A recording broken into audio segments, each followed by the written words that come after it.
C'est une petite révolution dans la vie des futurs papas qui s'annonce au Maroc.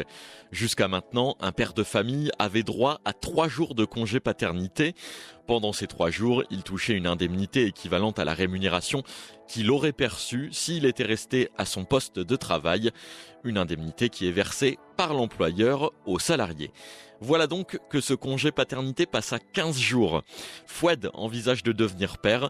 Pour lui, cet allongement du congé paternité, c'est une super nouvelle.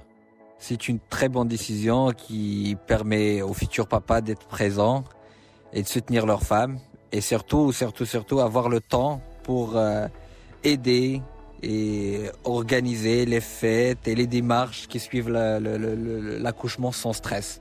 C'est très important. Une mesure qui est faite pour les hommes, mais pas seulement, également pour les mamans. C'est ce que nous explique Guita Mezour, la ministre marocaine chargée de la transition numérique. Ce congé de 15 jours vise à aider les femmes qui accouchent en leur permettant de bénéficier du soutien de leur conjoint durant ce moment important de leur vie. Cette mesure est conforme à la Constitution qui stipule que l'éducation des enfants est une responsabilité commune et partagée. En relevant de cette façon la durée du congé paternité, le Maroc rattrape en partie son retard par rapport à d'autres pays, notamment des pays européens.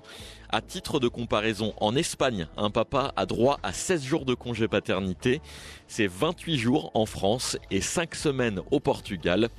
En Pologne, au Royaume-Uni ou encore en Belgique, c'est 14 jours, un peu moins donc qu'au Maroc. Mais on ne sait pas encore quand exactement cette mesure d'allongement du congé paternité va entrer en vigueur dans le Royaume. C'est probablement une question de mois.